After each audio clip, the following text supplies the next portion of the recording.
finally, I found some of the straightforward, no-nonsense talk in the topics about encasing homosexuality and transgender students in a special needs cloak of protection. Well, you know, I'm going to be teaching 7th and 8th grade, and just the thought of bringing that up to a child in 7th grade offends my my Christian son, brother, husband, father, neighbor, coach, and American citizen sensibilities. 7th grade, transgenders. Anybody know what transgender means? Yeah. Can you tell me what transgender means? Well, let's break it down. If, for instance, somebody that feels like they're trapped in a female body when they actually feel like they have a male personality, or vice versa.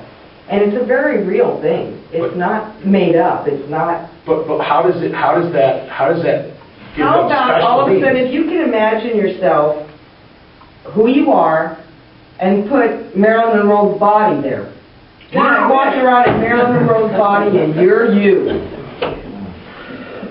Basically, what I want to talk about, I'm going to tell you with all that things, we wanted protection. They had, I've gone over this with some of you before. They want to put a pink sticker on the door with 2 women next to it and 2 men next to it. They're little bathroom symbols. And it says, we protect homosexual, gay, lesbian, and transgender children in this classroom. This flag, if I'm not mistaken, has been doing that for 200 years. We don't need to specify. I mean, what am I going to put? Am I going to put 20 different stickers on my door? This classroom protects African American students. This.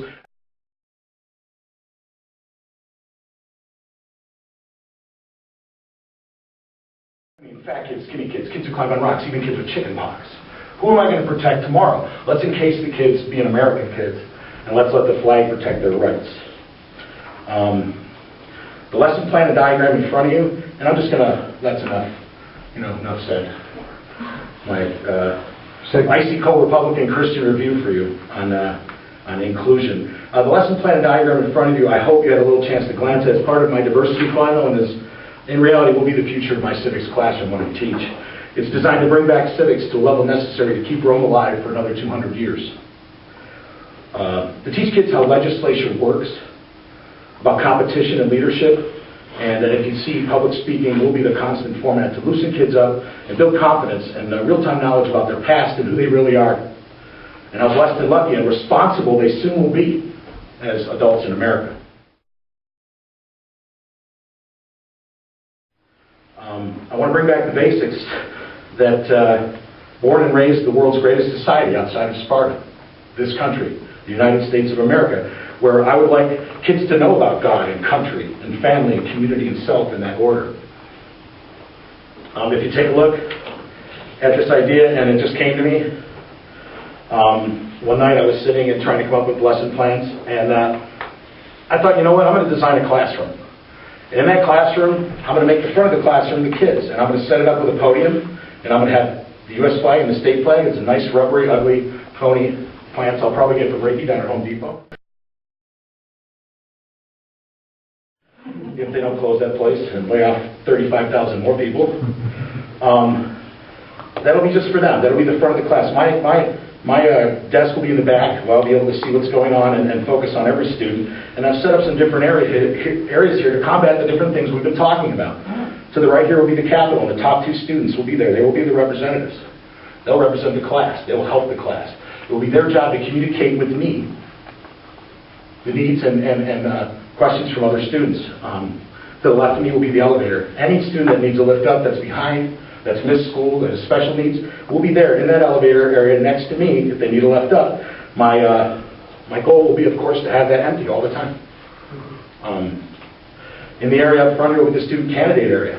And any student coming close to the grade point average of the 2 representatives will bring themselves into the chute on the right, and they will be able to give a presentation to say why they want to be a representative and to represent the class.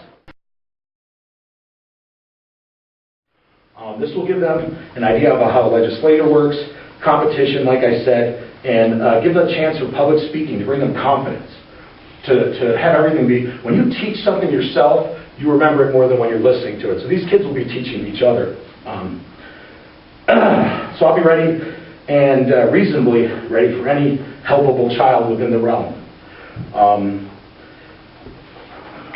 I'll finish up by quoting one of Alexander the Great's many teachers in Greek Macedonia. And they said to him, and he said that his biggest lesson was that man reaches and man falls, and man reaches and man falls. So I'd like to thank you for your time, and probably the most important thing I said was that for every action there's a reaction. I don't have a problem with special needs kids, but I see this liberal ability to want to mix everyone together, and I see kids like, perfect example is, we want to include deaf children in our classrooms.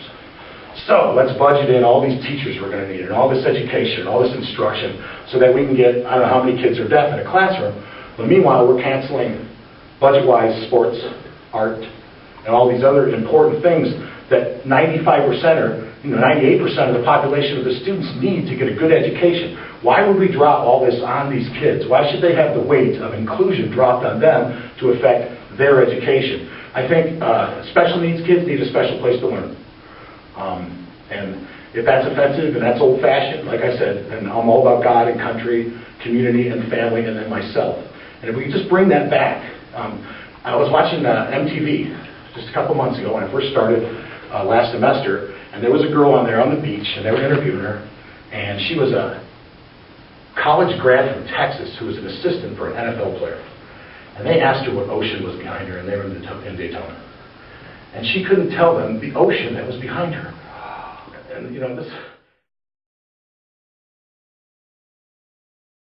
is what I'm talking about, focusing on geography and country and people understanding, you know, not knowing, Sean Hannity did this all the time. He would call up college payphones and he would ask people questions like, who's the vice president, who's the secretary of state, and they would know, people would know. They're college payphones.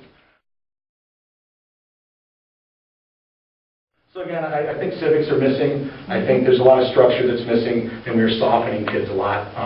I appreciate what you do. I think it's amazing, but I think it's perfect. They don't have to be off somewhere. Let's have a certain room for them where special needs teachers and special hearing and other people, you know, I'm talking about the level to where you're at, wheelchair, deaf, how do I say, semi-retarded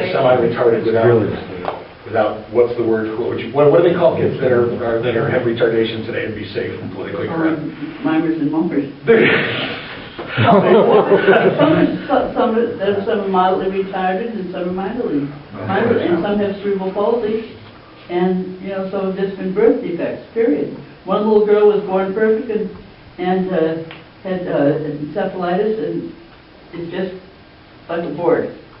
Well, like I said, I like the fact that college or the high school has taken a room to separate and have these kids taught in there. They can still go down to lunch, or they can be in the hallways, or they can still get that end of it. But you know, budget-wise and money-wise, I think it's smart to keep sports, keep art in classrooms, and keep our society flowing in sports and art, I guess. Actually, just the structure that comes from. And you had a question here? No, you actually kind of defined it. I was just wondering what you're meaning by special needs children. You mean like the severely handicapped? I mean, that's what I'm thinking, is that when you jump into death, something that critical, it seems to me like it would just be a hassle on both ends for that person to be involved. Not only the peer pressure like we talked about last week, but to take that money and budget it into getting teachers for each classroom and special this and special that, so that they can, it takes away from the normal action and activity and the budget of sports and art, which are really hurting right now. Kids today, and I know you guys just stop being kids, some of you, and you see the kids around you, it's hard. There's no love for country. There's, you know, everybody's drawing the Pope on a tank, and it's just amazing. And that's why I'm here. Like I said, my object is to battle apathy, and I want to bring all kids to one line instead of 35 lines. By the time I ask every kid if he's okay, if the light's okay and the sound and everything, I'm not going to have time to teach civics. And that's it.